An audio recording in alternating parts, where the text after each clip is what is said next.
everyone. This is Sarah Knapp from Mappy Hour, and I'm back for Arc'teryx's Fireside Chats today with Steve Larosiliere from Stoked Mentoring.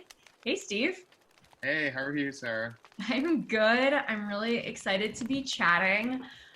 It would be awesome if we could start off today with you just doing an intro of what Stoked is and what it's all about for everyone who's watching who might not be familiar yet.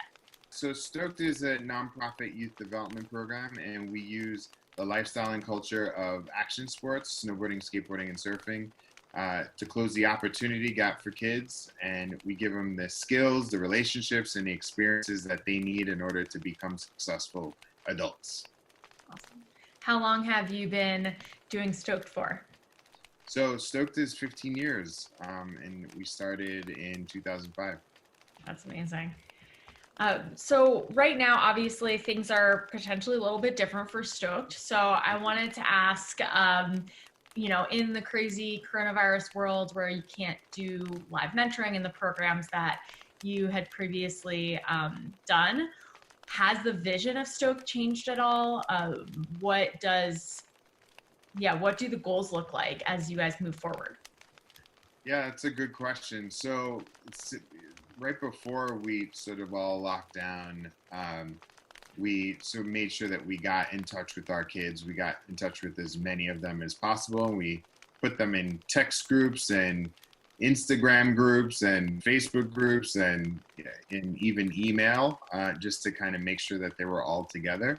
The vision hasn't necessarily changed. It's all about skills, relationships, and experiences around passion-based lifestyles, right? And so for us, we moved virtual.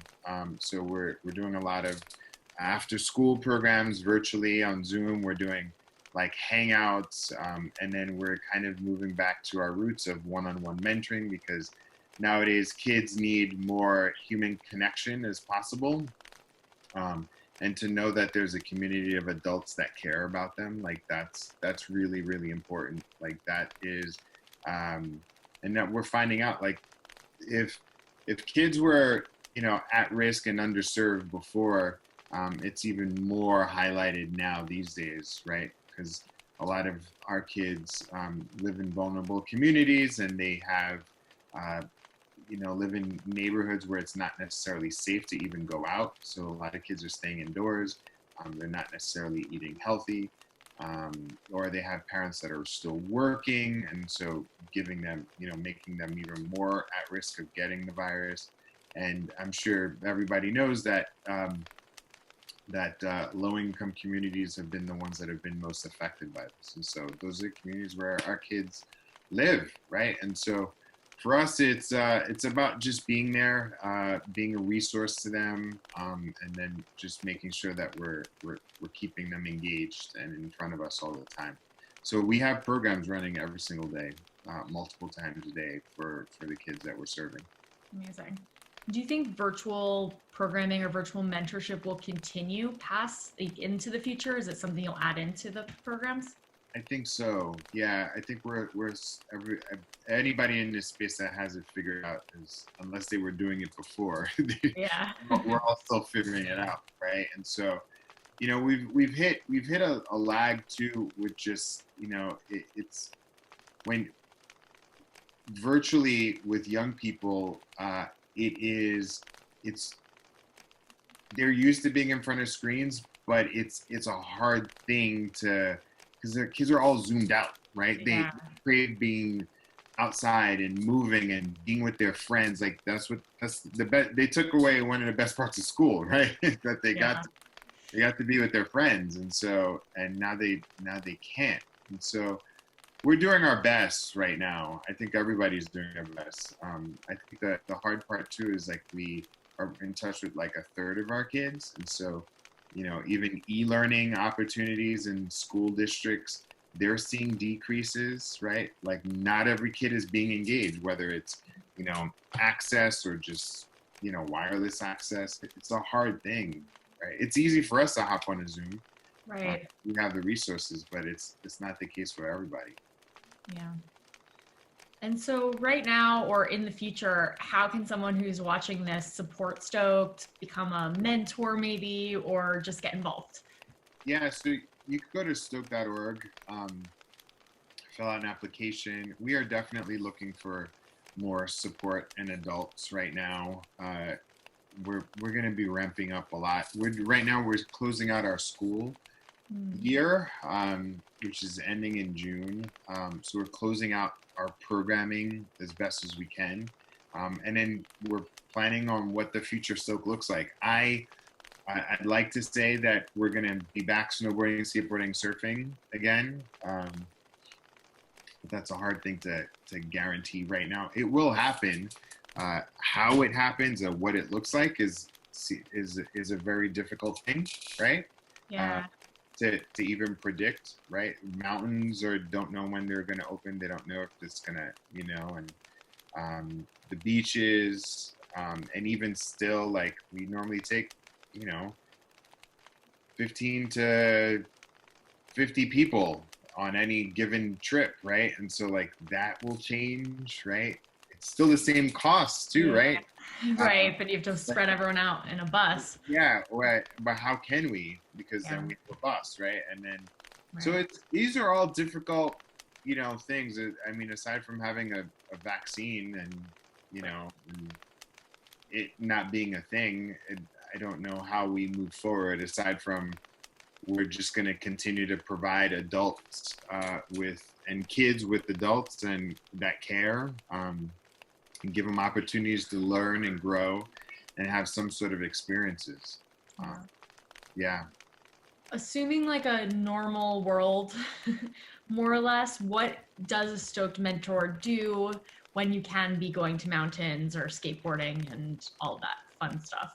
Yeah, so we have after school programs, and the after school program is really cool. Kids build skateboards after school, and then in addition to building skateboards, they also learn how to build their own social enterprise, like their own business. So they learn how to create their own brand. We use design thinking, and we teach kids how to solve a problem in their community, and it comes out in the form of an action sports brand that solves a problem. And so that's the kind of stuff that makes me really happy when I, like a group of teens from Brooklyn, they came up with a brand called Just Period because they found out homeless teen girls don't have access to feminine hygiene products. So they raise money and they raise awareness for that, right? Through their brand that they created. It's a brand that they discovered while they were at Stoked, and they decided to solve that problem, right? We have other brands that tackle like teen depression and suicide and safety in their neighborhood. So the kids are solving their own problems, or they're at least thinking about how to solve their own problems. And it's inspiring stuff, right? Like the type of stuff that makes me really hopeful for the future. And the kids have great ideas, and I just want to be able to surround them with enough adults that care about them and surround them with enough opportunities. I am concerned about their future, the future of the world, and what your underserved kids look like. But if enough adults care, and we have enough institutions and corporations and government agencies that care about young people, they'll have a shot, right? And so, but we'll continue to just pave the way and provide opportunities for kids as much as possible. Yeah.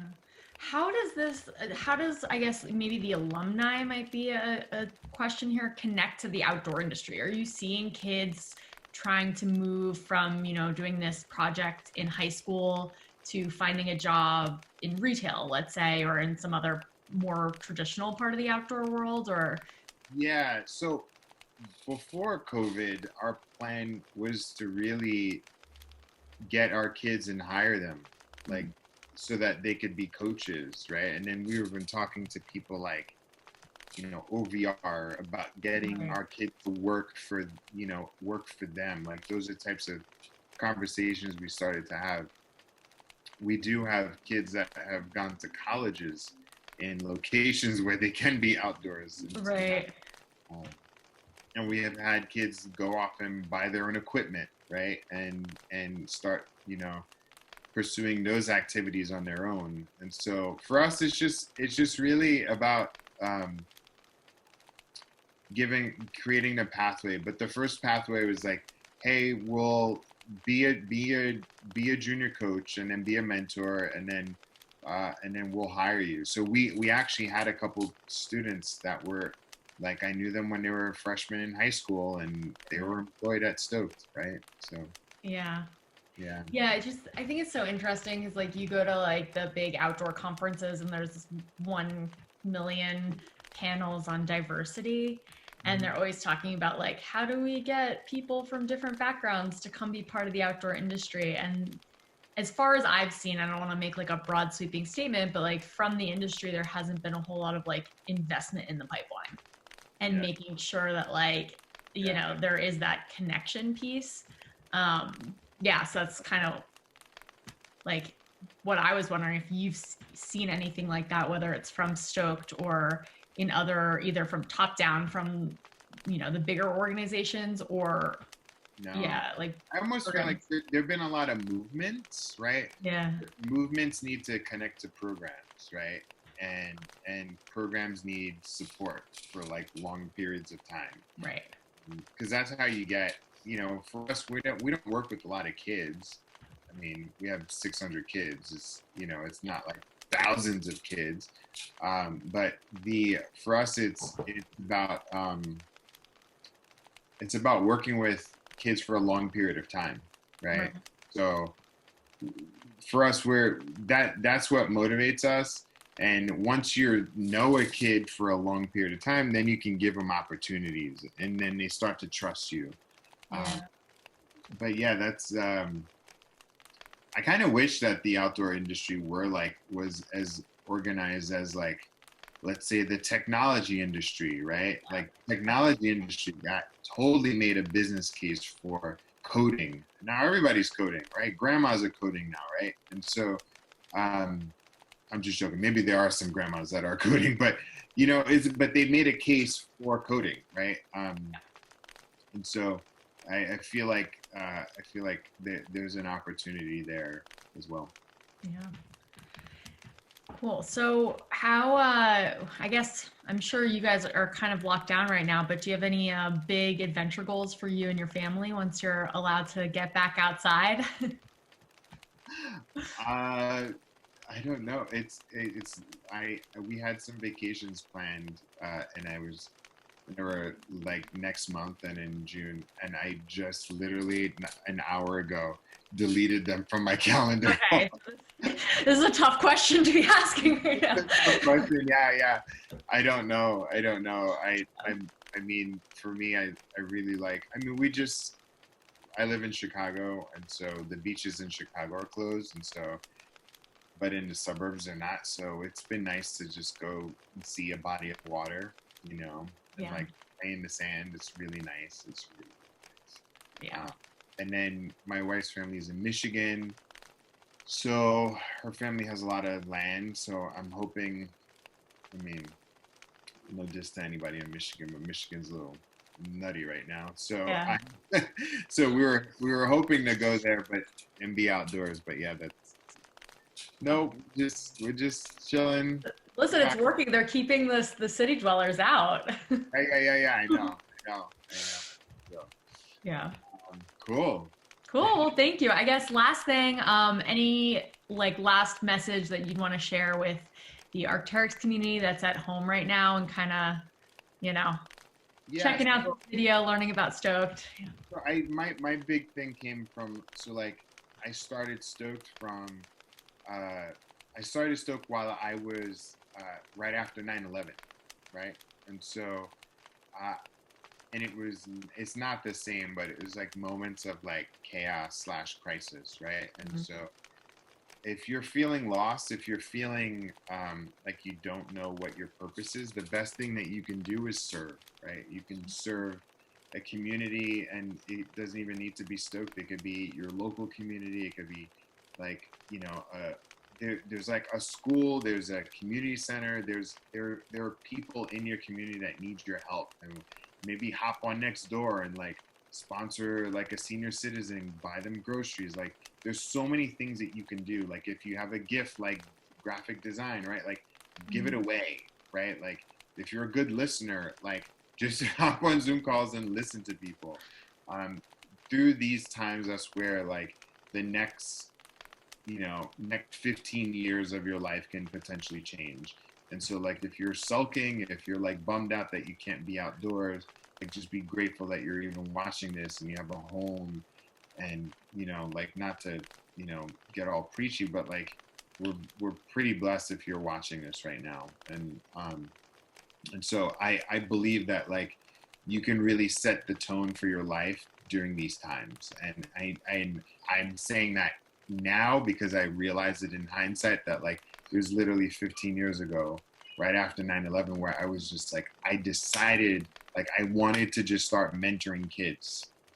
I read a book, it inspired me to mentor kids, and then I set the path for my entire life. It changed the course of like my generation for me. Like I could have been somebody else, but instead I became who I am today.